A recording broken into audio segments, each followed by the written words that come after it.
Before we begin, please imagine the bell notification is on and you're subscribed to Huna Stories. When he first asked for my card, he said it like it was already decided. His mother was in trouble again.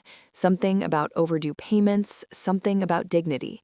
He said it while scrolling through his phone, not even looking at me.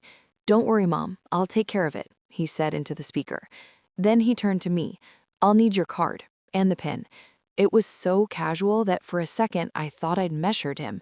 "My card?" I asked. "We're getting married," he said, like that answered everything. "It's our money soon, anyway." Our money? I had heard that phrase before, but it had never applied in reverse. His savings were tied up, his investments were long-term. My salary, apparently, was liquid. I felt the first shift then.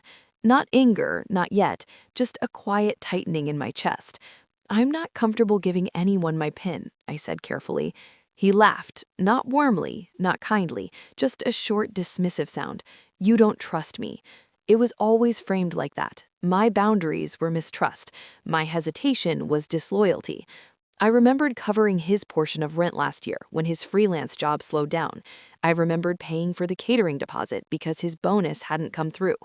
Each time he promised balance later. Later never arrived. "I'm not giving out my PIN," I repeated. His face changed in a way that felt sudden, but probably wasn't. The softness drained, his jaw tightened. "It's my mother," he said. "Don't make this a thing." "It already is a thing," I replied. Silence stretched between us, heavy, electric. Then he stood up. "If you won't help willingly," he said, "I'll set you straight."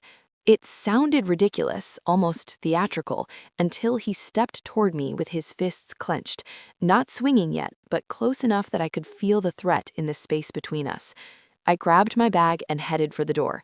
I didn't want to fight. I wanted distance, air. He followed.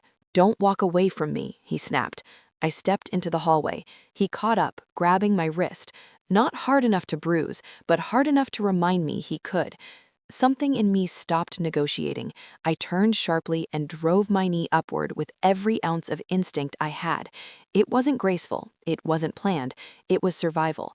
He crumpled almost instantly, collapsing onto the hallway floor, clutching himself and gasping. The sound he made wasn't rage anymore, it was shock. For a split second, I stared at him, not with triumph, with recognition. This is who he is when he doesn't get his way. I stepped back into the apartment, locked the door behind me, and called the police. My voice didn't shake.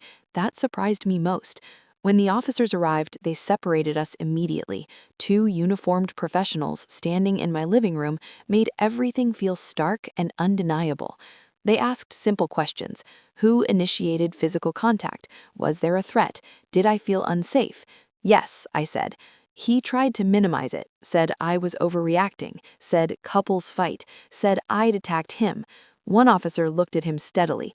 "Sir, attempting to coerce someone for financial information and physically restraining them is not a disagreement. It's a problem." The word hung in the air. Problem. Not romance, not passion, not stress. They documented the incident, gave me information on filing a formal complaint and on securing my financial accounts. They warned him clearly about harassment and intimidation. It wasn't dramatic, no handcuffs, no shouting, but it was official. The illusion cracked. After they left, he stayed on the couch, silent and smaller somehow. The confidence he carried earlier had evaporated. "You called the police," he said finally, like it was betrayal. "You tried to control me," I answered. He didn't argue. That night, I changed every password I had. I called my bank and added extra verification. I removed him as an authorized contact on anything remotely connected to my finances. The engagement ring sat on the kitchen counter while I worked. I kept looking at it, expecting to feel something dramatic: grief, rage, relief. Mostly, I felt clarity. Over the next few days, he shifted tactics. Apologies, excuses, blaming stress, blaming his mother, blaming me for escalating. But once you see the pattern, you can't unsee it. The small financial dependencies, the subtle guilt, the way love was used as leverage. I didn't yell. I didn't throw anything. I told him the engagement was on hold, that he needed to move out. He tried to negotiate. I stayed steady. There was no celebration when he finally packed his things, no music swelling in the background of my life, just the quiet scrape of a suitcase across the floor. When the door closed behind him, the apartment felt larger, not happier, just honest. I understood something then that I hadn't before. Fear isn't always loud. Sometimes it's disguised as obligation, as compromise, as loyalty. And self-respect doesn't arrive in a blaze of confidence. Sometimes it arrives in the form of a boundary you refuse to move. I didn't win. I just stopped surrendering.